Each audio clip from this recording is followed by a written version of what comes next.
Di balik dunia perbankan, ada lembaga yang diam-diam merekam hampir semua transaksi keuangan di Indonesia. Ia tidak sepopuler KPK ataupun Polri, tapi perannya sangat menentukan. Ia bernama PPATK, yaitu Pusat Pelaporan dan Analisis Transaksi Keuangan. Mereka tidak punya borgol, tapi bisa membuat rekening siapapun dibekukan. Mereka juga tidak menyadap telepon, tapi tahu kapan kamu membeli kripto, transfer ke e-wallet, ataupun setor tunai dalam jumlah besar. Di era digital ini, uang lebih jujur daripada mulut, dan PPATK, mereka membaca bahasa uang itu setiap hari.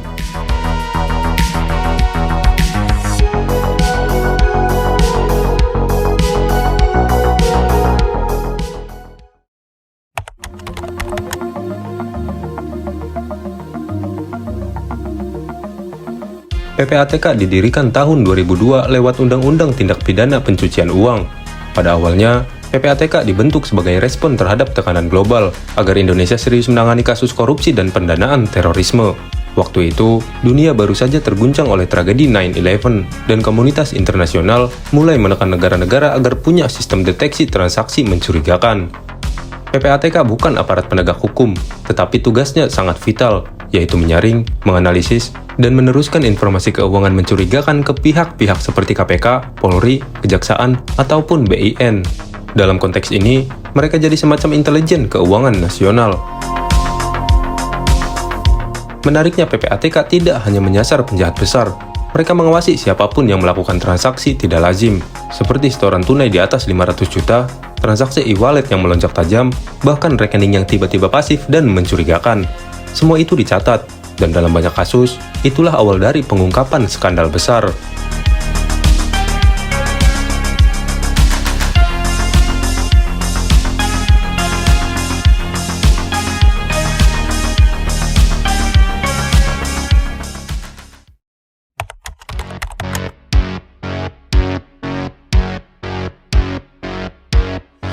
PPATK bekerja lewat jaringan pelaporan yang sangat luas, seperti bank, perusahaan sekuritas, penyedia aset kripto, bahkan notaris dan pengacara semuanya wajib melaporkan transaksi keuangan mencurigakan dan transaksi tunai di atas batas tertentu.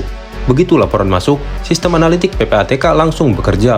Mereka mencari pola, seperti rekening gendut dengan pemasukan tak wajar, pengiriman uang berulang ke negara-negara surga pajak, ataupun aktivitas keuangan seseorang yang tidak sejalan dengan profil ekonominya. Kecanggihan mereka tak main-main. Sistem data mining milik PPATK mampu memetakan relasi antar rekening, termasuk yang disamarkan lewat money mules ataupun sebuah perusahaan fiktif. Bahkan, mereka terlibat dalam membongkar aliran dana narkoba lintas negara, dan juga korupsi besar seperti EKTP hingga pendanaan organisasi radikal.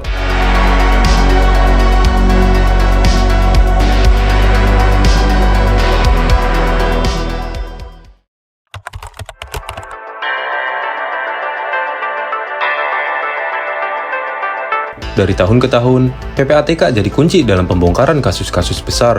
Beberapa di antaranya seperti kasus EKTP, mereka mendeteksi aliran dana ke sejumlah pihak jauh sebelum penyidikan resmi dimulai. Lalu ada skandal aliran dana judi online, uang ratusan miliar rupiah yang berputar di antara ribuan rekening palsu akhirnya bisa dipetakan. Dan juga tindakan pidana terorisme, yaitu dana yang dikirim melalui remitansi kecil-kecilan terungkap dan terhubung ke kelompok bersenjata di luar negeri. Dalam semua kasus ini, yang jadi senjata bukan senjata api, tapi sebuah data keuangan.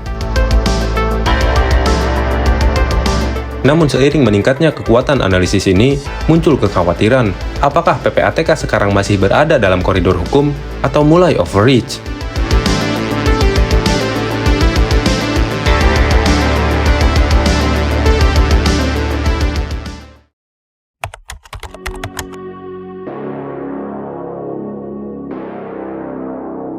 Salah satu keluhan terbesar publik muncul baru-baru ini, di mana rekening yang tidak aktif selama 3 bulan berpotensi diblokir lewat koordinasi antar PPATK dan pihak perbankan. Alasannya untuk mencegah rekening zombie yang digunakan untuk tindak pidana, tapi efek sampingnya mencemaskan. Banyak masyarakat kecil atau pelaku usaha mikro yang menabung pelan-pelan, hanya untuk menemukan rekening mereka dibekukan karena dianggap tidak aktif. Proses membuka blokirnya pun tidak transparan, hingga membuat banyak orang frustasi dan merasa dihukum tanpa kejelasan hukum. Di sini muncul sebuah kritik, PPATK bukan penegak hukum, tapi kekuatannya sudah setara, bahkan bisa lebih dahsyat. karena ia bekerja tanpa perlu persetujuan pengadilan. Dan ketika lembaga seperti ini makin luas cakupannya, siapa yang mengawasi si pengawas? Apakah privasi keuangan rakyat sedang dikorbankan atas nama keamanan?